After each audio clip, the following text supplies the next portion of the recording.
چرا؟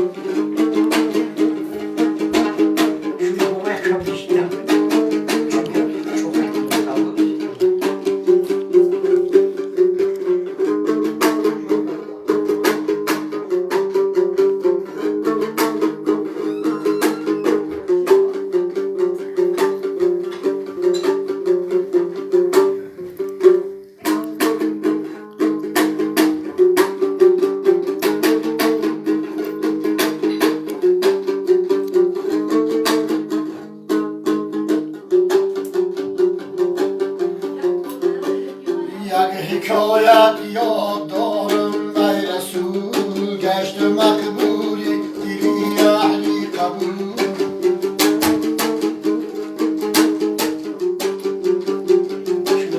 ای برادر یک زمان خاموش کن این حکایت را زمان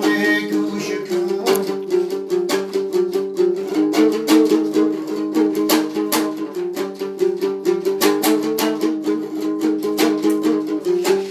یک پگاهی در مسجد رسول وعظ میگفتند با علی قبول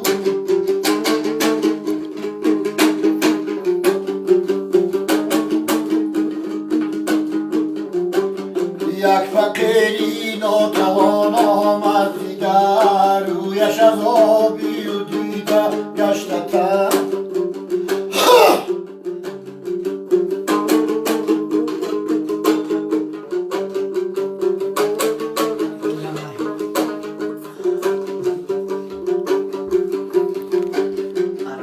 خود گردان حضرت سوی او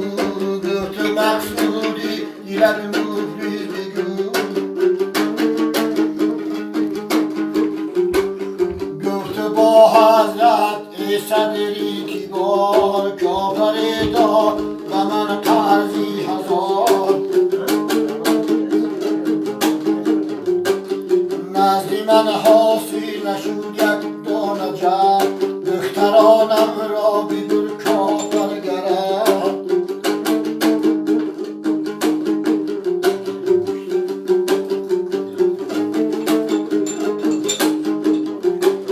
روزی عید است و همه شادی کنار ما که غمگین خاتمی پیغمبران